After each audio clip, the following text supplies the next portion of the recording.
Hello, welcome to Alaska Book Week 2025. With much gratitude to the Alaska Center for the Book for making this possible. My name is Dawnell Smith, and today we're going to talk to Erica Watson about her writing practice and debut book of essays, Ghosts of Distant Trees. I'm a friend of Erica's, a fellow writer, and today I'm kind of wearing the hat of a board member of 49 Writers, which is a statewide nonprofit that lifts up Alaska writers, Alaska books and stories through classes, workshops, events, and sharing information relevant to Alaska writers. It is itself a storied organization. You can find us at 49writers.org to become a member, donor, or follower. I'm really excited to talk to Erica about her work today. We both worked on similar Alaska issues for years until she left that job to focus on her creative projects. She's an essayist, writing instructor, and occasional community organizer living on the boundary of Denali National Park in Alaska. She also knits with abandon, note my headband. Her experiences in conservation advocacy, tourism, and environmental education inform her writing, which has appeared in terrain.org and About Place Journal, among other places. She's a graduate of the University of Alaska Anchorage MFA, Masters of Fine Arts program, and a recipient of an Alaska Literary Award. You can often find her knitting and talking about books and writing with friends and hiking and skiing with her partner and dog. Her book, Ghosts of Distant Trees, is her debut book of essays. In it, she traces the layered ecologies of Denali National Park, its vast and shifting landscape, seasonal labor rhythms, and the subtle politics of inhabitation. Through lyric and narrative essays, she explores how built environments like Denali's single road shape encounters with land, gender, weather, and community. Turning from iconic vistas to gravel, orange peels, and garden beds, Erica asks what it might be like to get to know a place without immediately thinking of what threatens it. Haunted by fire and thaw, these essays resist elegy, offering instead a complex meditation on belonging, vulnerability, and the fragile intimacies that persist in a warming world. This is writing attuned to detail, disruption, and the ethics of attention. Erica is going to read a piece from that book right now. Thank you so much, Dawnell, and thank you also to 49 Writers and Alaska Center for the book. This is a really exciting entry into the book of into the world of being a published book author. Like Dawnell said, I'll read one piece that I'll speak a bit more about after I've finished. But this is an essay called Fire Line. I'll show you how that appears. Oh, maybe I won't. Okay, I will skip that part. I wanted to show you how the title is structured, but I'll just talk about it. It's the words fire slash backslash line, which is kind of intended as a play on both the firefighting practice of digging a fire line and also this relationship between fire, wildfire specifically, and poetic line and line break as an editing choice. This one is a piece that occurs sort of in the towards the end of the middle of the essay collection.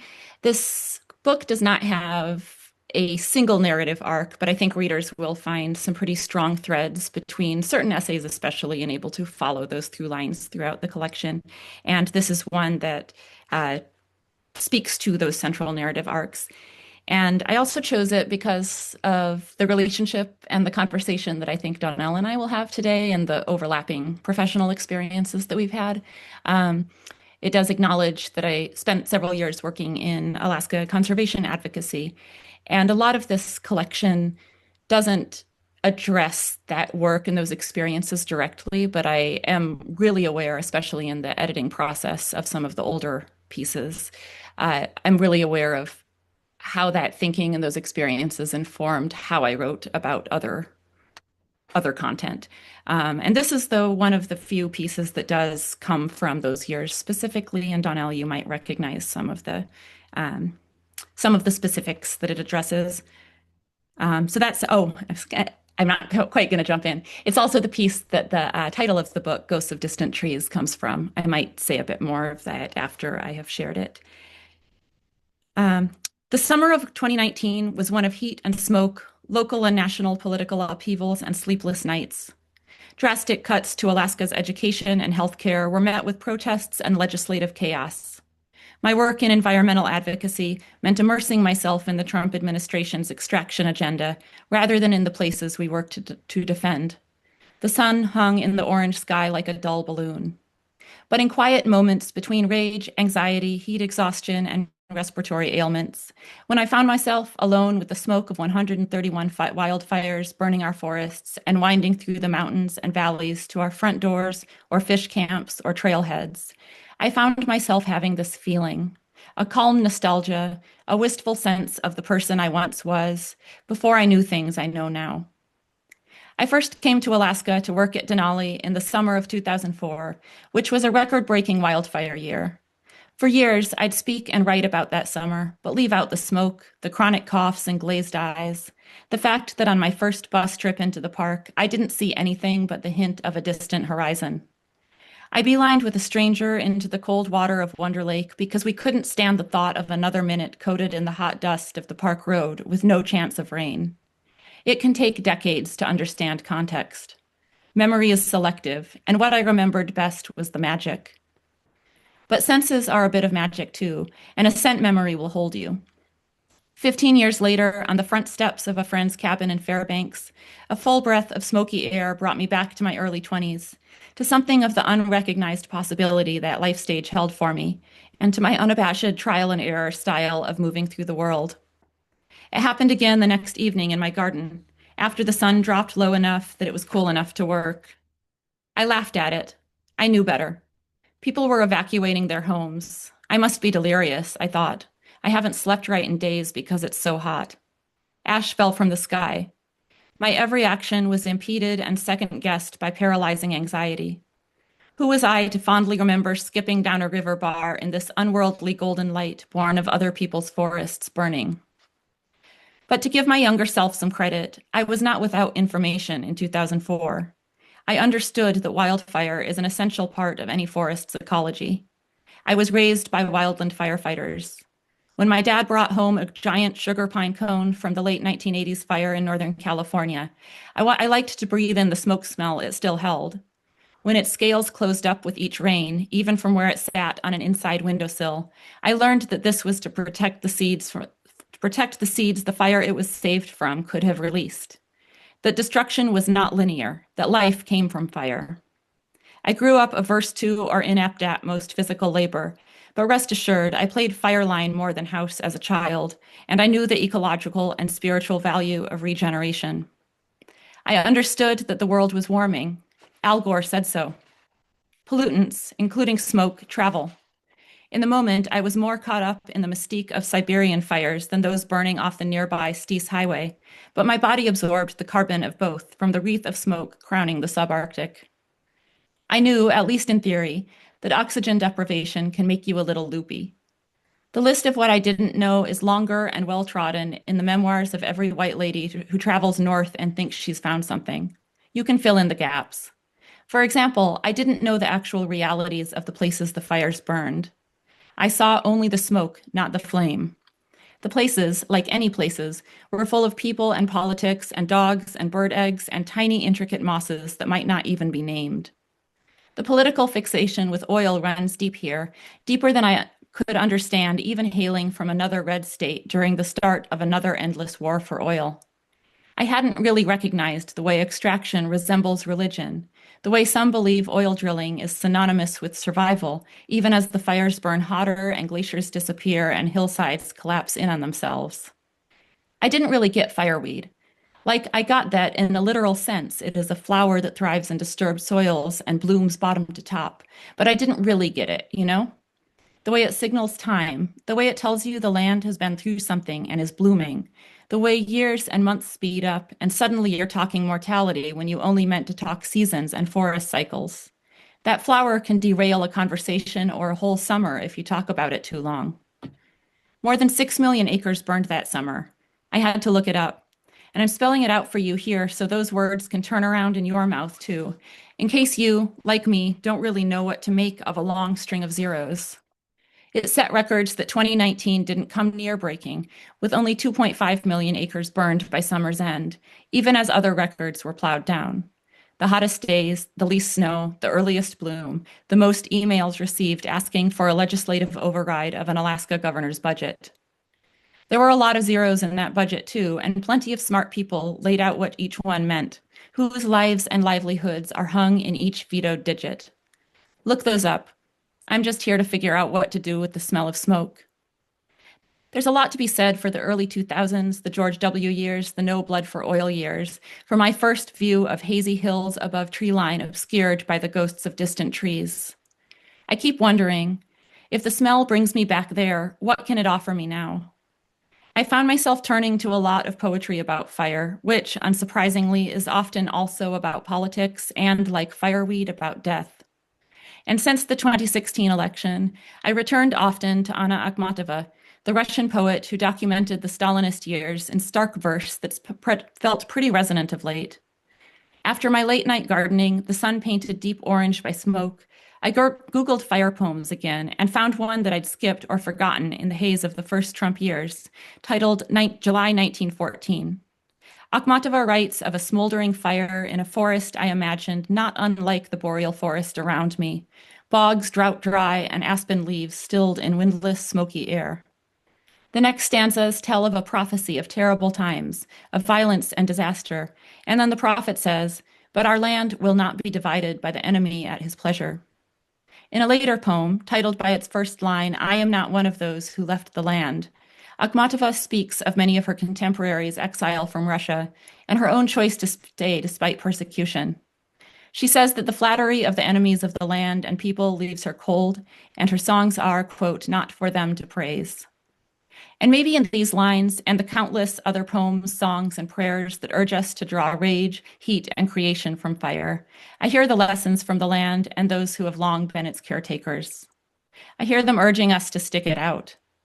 And if the smell of the burning brings you someplace that draws out a bit of contradictory joy, let yourself have it. That's yours too. Thanks, Erica. That's great. When I came to Alaska, I also landed in Denali National Park, and this essay in particular really resonated with me. We're going to have a conversation about these essays that in this book, but first I wanted to give you the opportunity to tell people where they can find it. Yeah. It is coming out in November 2025 from Porphyry Press, which is a small press based in McCarthy, Alaska. It is their most remote press in the world, at least the nation. I'll say the nation, and we can double check with Jeremy Bataki, who is the publisher. And it's coming out in November, and it is still, as of this day that we are recording, still available for pre-order, but will be available either directly from the press, from your local libraries, from independent bookstores later this winter. And I'm really excited to bring it into the world. And yeah. Awesome. Thank you. When you introed that piece, you talked a bit about your advocacy work. And so the first question is kind of about that. You left advocacy work to focus on your personal creative writing, and now you have a book to show for it. What can you say about the intersection of advocacy and creative work in terms of how they play well together and how they don't? I'm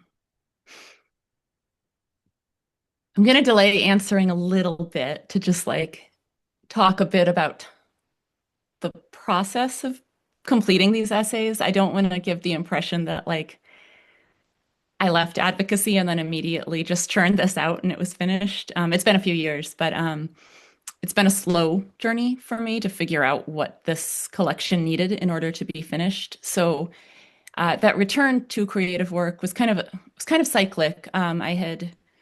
I think in my bio, it was mentioned that I did completed MFA program, MFA at the University of Alaska Anchorage. So some of this work originated like a decade ago, even a little bit more. And coming back to it, sometimes that revision process was like a total overhaul of the original work, and sometimes just like slightly updating for tone and figuring out what still worked. So I did need some mental space, I think, from advocacy work that I was not able to find well engaged in that career. I'll mention too that part of that transition, I had the honor of spending a month at Story Knife residency in Homer, Alaska in 2022, which was sort of the transitional time, I think, from um, after leaving the work that we overlapped in Dawnell to being able to focus more thoroughly. I needed to kind of like reshape my brain. Uh, I know that some people, some writers don't have this dilemma, but I was really finding that I had carved some very rigid, what felt like ruts in my ability to work with language through the type of what I was doing was very, written word intensive, writing a lot of press releases and action alerts. And I do think it was an equally valuable lesson in how to use language with intention and care, and made it really hard for me to find a place to play. So a lot of my time at Story Knife was kind of learning how to play again and getting back into old drafts and again seeing what felt present still, and printing everything out and just some of it like burning it immediately. I did not, if anyone from Story Knife is listening, I did not set fires at the Story Knife property, but immediately after, upon returning home. And some of that was knowing what was still rich enough to keep working with and where the gaps were and what needed to be added to. So speaking to your question, I think I kind of addressed this both like explicitly and a little bit at a slant in the manuscript that I am most interested creatively in exploring gray areas, both in terms of like political ethics and process and in just the experience, the emotional experience of being alive, and also within the systemic and individual relationships that we have with each other. And for me, that was not quite possible in the type of writing I know that you and many others are really quite deft at, writing that's meant to compel people to take a specific action, to adopt a certain way of thinking about an issue or a worldview. And I was not able to pivot between these approaches, and my art was suffering. So I'd like find myself drafting something about berry picking, for example, and then like interjecting a sentence like the Alaska legislator must step in to stop this pipeline. And that was just really bad writing. Like it might be true. And it was like completely taking me out of the narrative and the truth that I was trying to get at in a particular way. That said, I think developing a deep understanding of power relationships and of how people other than yourself as the writer might consider a situation can really serve both art and advocacy. So I don't think these are entirely disparate projects, and they are both deeply rooted in care and values, or can be. And I just wasn't able to pivot. A couple thinkers that I have been leaning on pretty heavily in recent years that kind of speak to this. The writer Anne Pancake, who writes primarily fiction. She's an Appalachian writer, and I saw her speak about her work years ago. And this may have been, this was well before this book was real, but she was speaking about writing political fiction about mountaintop removal. And she said, always put your art before your politics. Good art can always contain a political statement, but a political statement cannot necessarily contain good art. And I've thought about that extensively, that if you are attuned to the language you're using before you are attuned to, say, the campaign messaging, talking points or whatever, then you're going to be truer to both pursuits. And more recently, I reread Adrienne Rich's poetry, and that line in her poem Dreamwood, poetry is not the revolution, but a way of knowing why it must come. And I don't always know what that means, but I think just thinking about like, okay, am I drawing attention to a thing that maybe another practice can better articulate an action that might come of that attention. Does that kind of make sense? Yeah, your response makes me think a little bit about how easy it is for people to believe that they know someone through advocacy and maybe not recognize that people all have these gray spaces and exist in it in their own space. And you kind of like talking about that in your writing um, kind of pulls that out for me in a really interesting Mm. way. Yeah. Mm. Yeah. And I know that you've kept up creative practices as well. And I always feel kind of like, oh, I wonder what it would be to be able to access both of these spaces more effectively and simultaneously. But yeah, we're all working towards truth, I think. Yeah. And everyone has their own realities and abilities and balances in their Mhm. lives.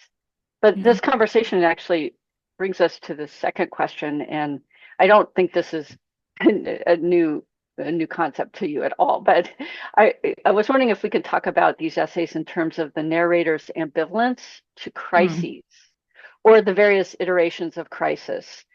So there's a complexity to the tone and kind of a recognition of perspective toward things like the catastrophe of wildfire or a truck almost falling off an endlessly sliding gravel road.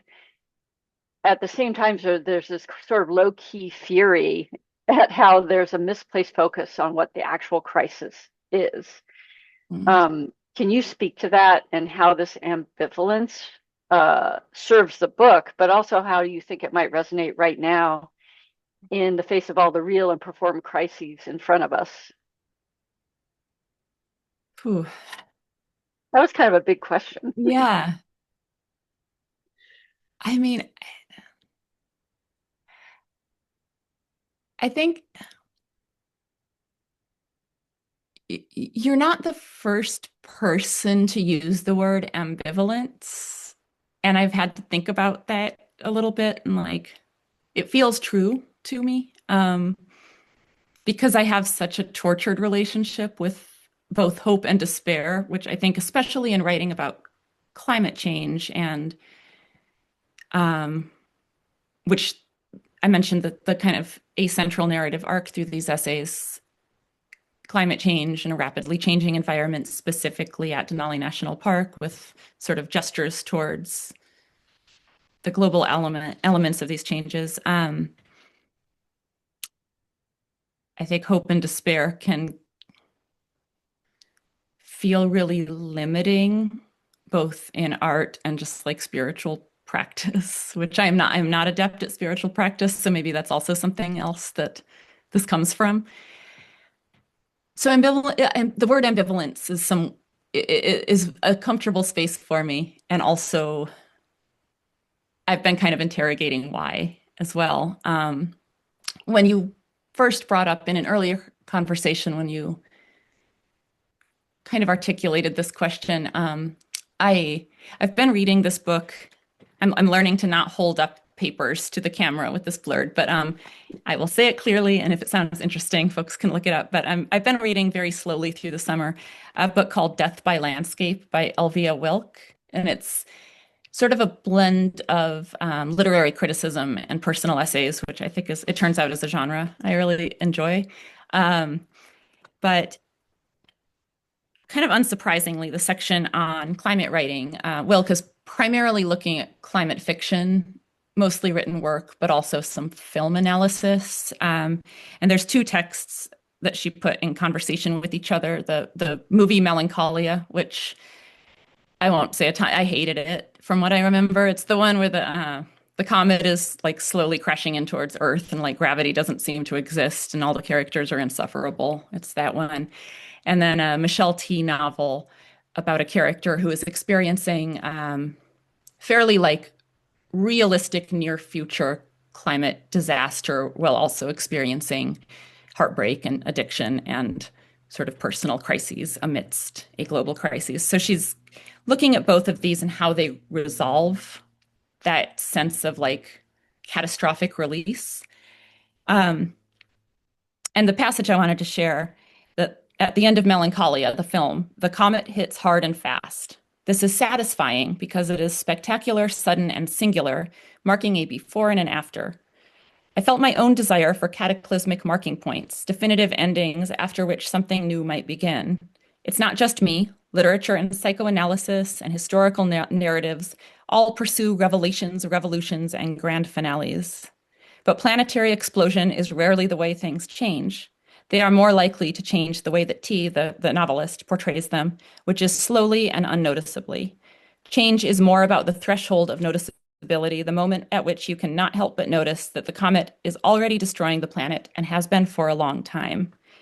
So I read that like just last week and was like, I think that desire for cataclysmic resolution, I understand the wish for it, and I don't feel that the text that I wrote that sort of cataclysmic emotional ending would be justified by the text. So I wanted to like resist that and not give myself as the narrator or the reader that sort of big blowout. Like ultimately the image, I'm not giving anything away here. It's in the news, like the Denali Park Road collapsed, which is not a comet hitting the earth. It's a tourist road that's not drivable anymore. And so that felt like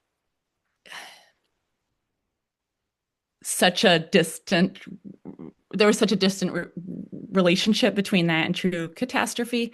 And in the novel that Wilk is looking at, the resolution was like the character's sort of personal healing, managing her own sobriety and her own well-being while the catastrophes continue around her. And that also felt really unsatisfying to me. And I think maybe that's where the ambivalence comes from. And just like this narrator has not arrived at a place of resolution and maybe doesn't want to, and is not necessarily asking the readers to do so either, at least at this moment in time. It is a big question, and I'm not sure I'm satisfied with that answer either. But Well, I'll say that I think that one of the things the ambivalence does is bring in some really funny passages. First of all, the ambivalence itself creates the context for some really funny scenes and lines. So people okay. know this book has quite a bit of humor in it. I'm so glad because I want people to laugh too. Um, I think it's funny. I think life on Earth is funny. And I also feel like in the case of the road, yeah, it's just a tourism road, but I think what my sense is a narrator is trying to point at that everyone's looking at the wrong crisis. The crisis isn't this road and the crisis is we're doing the same things. People need to look outside the worldview that they've like adopted and are comfortable with. Mhm. Why are we not all seeing that we're just doing the same things over and over again based on the same justifications? Kind of like that kind of vibe is kind of like where I'm seeing that kind of fury or frustration or like even the ambivalence, like almost like I'm just going to say this, I don't know if it's accurate, but almost like an eye roll, like here we go again. Yeah. Yeah. And I think that's how it can feel to both witness your others and one's own actions. I think what I hope for this narrator is that she is also placed in community with those that don't know what else to do other than the same thing again and again and again. Um, yeah. Well, and that's true too. There's like definitely community. And that's another important thing to bring up. There's a lot of sense of community in, I feel like, in the essays with people, with other than human beings, Mm. and things like that. Yeah.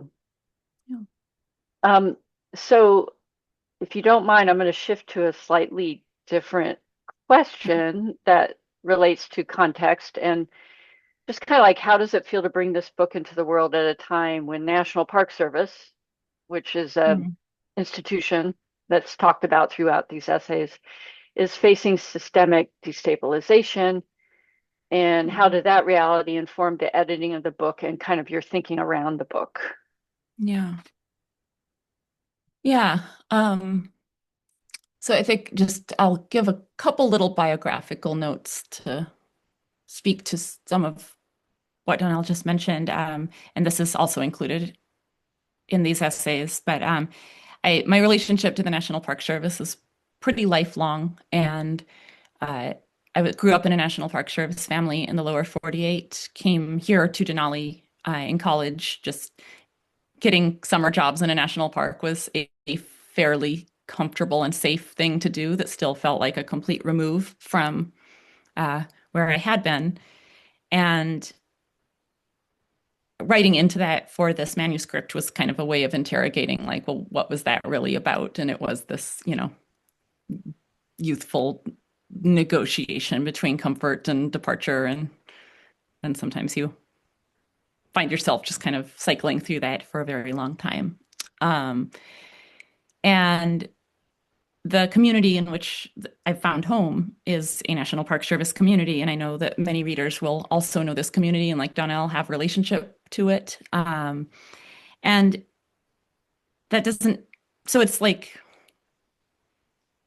it's very formative and also an institution, and it's still a government agency, and one which I believe that there should be a continued and robust critique of.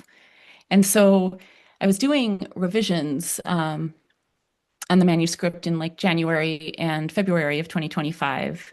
So as this first round of federal layoffs went down, and we were really understanding that, oh, these are impacts that were really hitting this community of federal employed or federally adjacent folks pretty immediately. And it was a weird time to be editing. I think I don't think these essays necessarily contain a specific critique, but it's very much part of like what I would think of as my larger work in general, and part of the process of parsing out what became Ghosts of Distant Trees happened alongside recognizing what might be later a project that just needs a different sort of attention or different sort of timelines. And so that work remains to do. And I think once we kind of shifted into this political reality, there is a tendency to maybe get a little bit precious about institutions that were flawed a year ago and 20 years ago and 100 years ago when they were founded. And that preciousness can prevent us from then, as we work to, defend the national parks, forget that these are still sites of colonial violence and displacement. And this is a little bit outside the scope of Ghosts of Distant Trees, but feels imperative to me to like understand, to write about my own experience within these places. So I do wonder, like, there are definitely editing choices that were made in the midst of, going to a rally to support fired federal workers and then coming home and trying to write about, the unnecessarily expanding infrastructure of flushing toilets in national parks or whatever, but from a slant, funny way, and being like, but oh no, the person who cleans those toilets doesn't have economic stability that they deserve.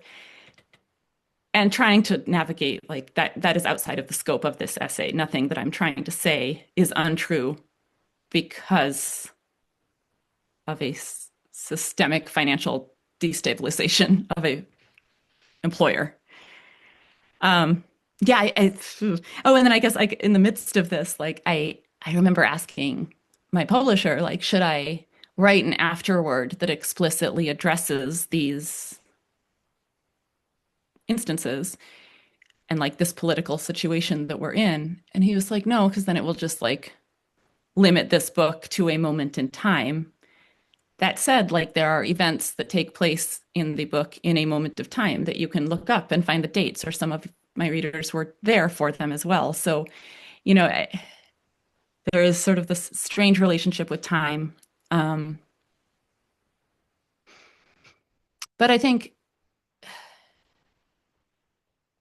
my goal or intention maybe with this collection is that it is a book about it, in part national parks, and I don't want it to necessarily be limited to a book advocating for the national park system as it has been historically understood. But I do, as a writer, as a person, as a community member, as a family member, understand that a lot of that work is the good work that needs to happen, and the discourse that I do advocate for has been occurring all along within federal employees, and like it's complicated, and I'm very curious to know how what I'm saying will age in 3 to 6 months or a year. I don't know. Um, oh, Oh, one other thing. Can I add one more thing? oh Let me look yeah. at it. Yeah. I think, I was working on revisions for one of the essays that most explicitly addresses like the administrative history of Denali National Park, the drawing of the boundaries where they currently are on the map, well, the executive order renaming the mountain for which the park is named was dominating Alaska headlines, even national headlines, for better or worse. And there was this kind of impulse, and I think this comes from like both like internet culture to like respond to everything in the moment, as well as advocacy to be like, I've got to work in my response, but decided ultimately like I just don't need to say the name McKinley at all. Like I just don't need to mention this. And so that omission, like once I just gave myself permission to just not even touch it, that felt kind of liberating, in like a really petty way. But I did also end up writing an op-ed about it just to kind of like appease the part of me that needed to jump in immediately so that it allowed the manuscript to not get messed with.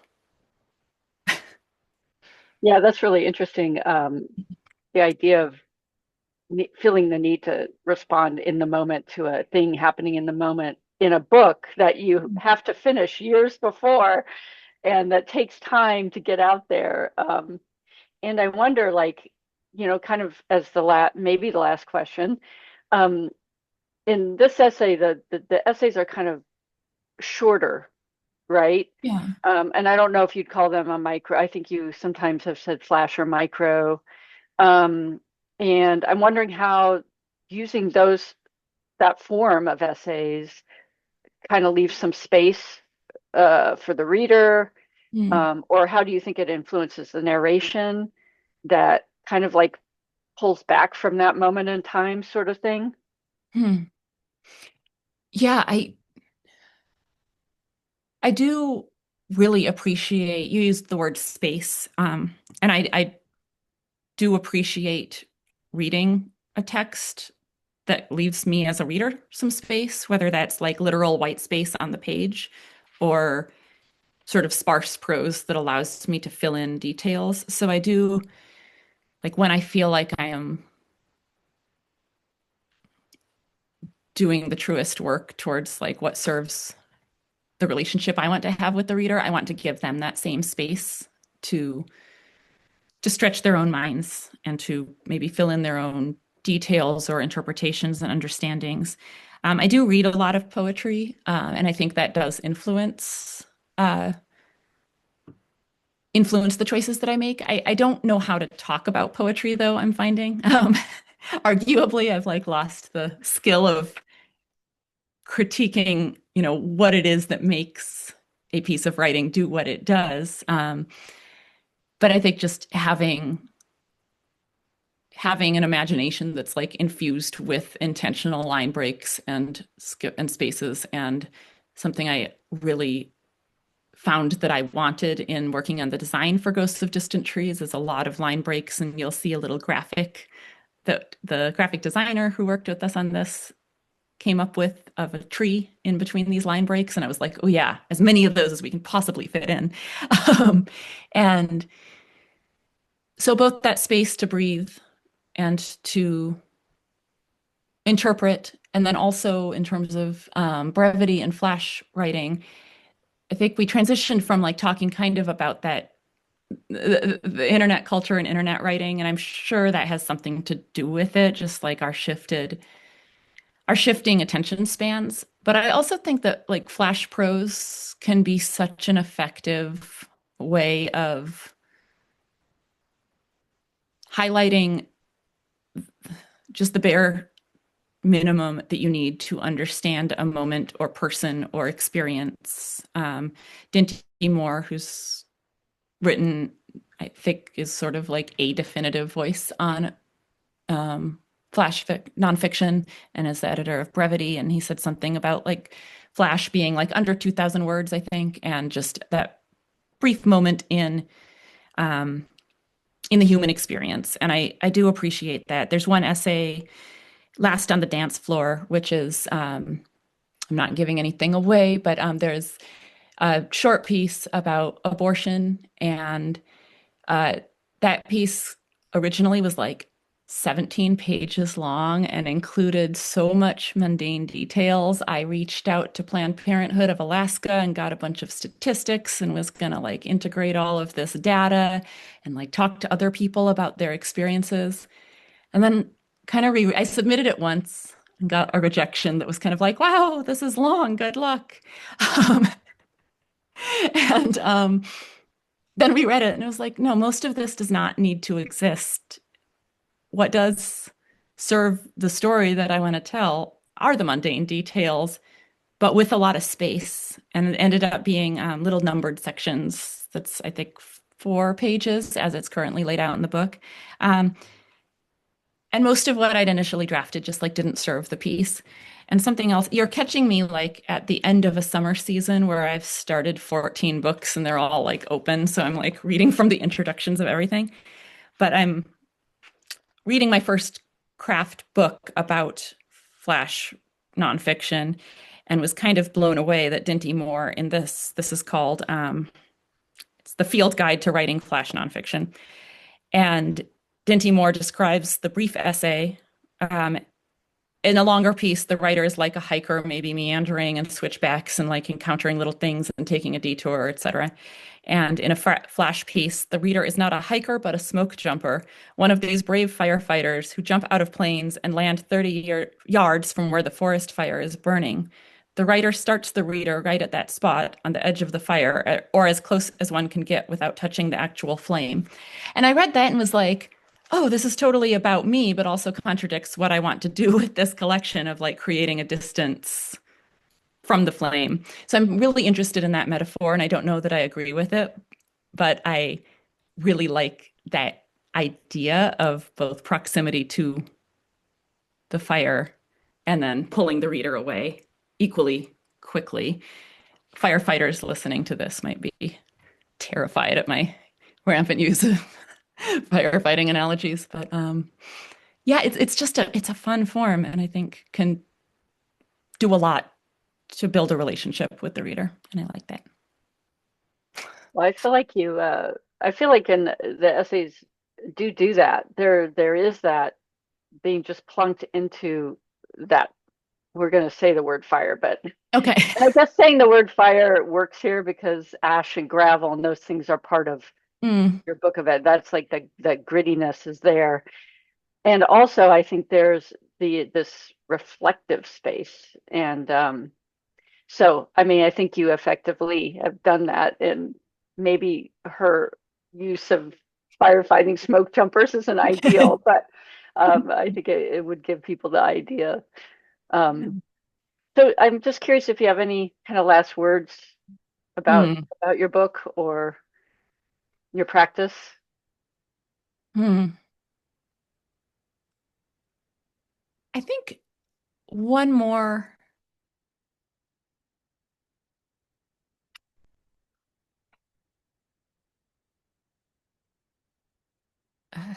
Now I'm stuck in like, oh no, what is my practice now that I've finished this thing? I don't know. Um, I think I have been really leaning into, and I'm kind of returning to your first question about, or first and second questions that address these both like real and perceived catastrophes. I forget how you worded that, but I do through revision of this collection, I had to kind of interrogate my own patterns of cycling through creative work and then away from it into uh, maybe less artistically centered organizing work. And so this cycle through revision and through seeing this book into the world has really demanded that I stay present with it. And that's been challenging, but I think I don't necessarily think I am a person to offer clarity to other folks that might be struggling with that, but I have been really heartened, I think, by the reminders that that people who are compelled to do creative work, to do culture shifting work, to protect each other are all engaging in the same conversations together, whatever practices we are bringing to it. Um, and that's been really helpful for me to recognize because I think we can look at what others might be doing. Dawnell, just being back in conversation with you and being like, oh, should I still be working alongside Dawnell? Should I? And just be remembering that we're all, this is going to sound so cheesy and a counter to my ambivalent narrative tone, but yeah, that we are still in this together. And I think that can be really important to remember about our creative practices, that books have value, that art has value. And I appreciate all of these entities around Alaska and beyond that are working to create and maintain those spaces. Yeah, and I will just say in your essays, the narrator does that exactly what you just did in multiple ways, like has this ambivalent, flippant statement, and like, oh yeah, maybe I should do that. Maybe that is my role. Maybe we are in this together and I can do that thing. Yeah. Well, at least um, I'm consistent. I just want to thank you very much for talking about books, about your work, about your practice, and also give another shout out to the Alaska Center for the book, and just give you the last word here. Yeah. I will end with gratitude as well. Thank you to Alaska Center for the book, and I'm excited to see everything else that is shared during Book Week. Thank you to 49 writers, and again to everyone working to create spaces that support intellectual life in Alaska. Yeah. Thank you all.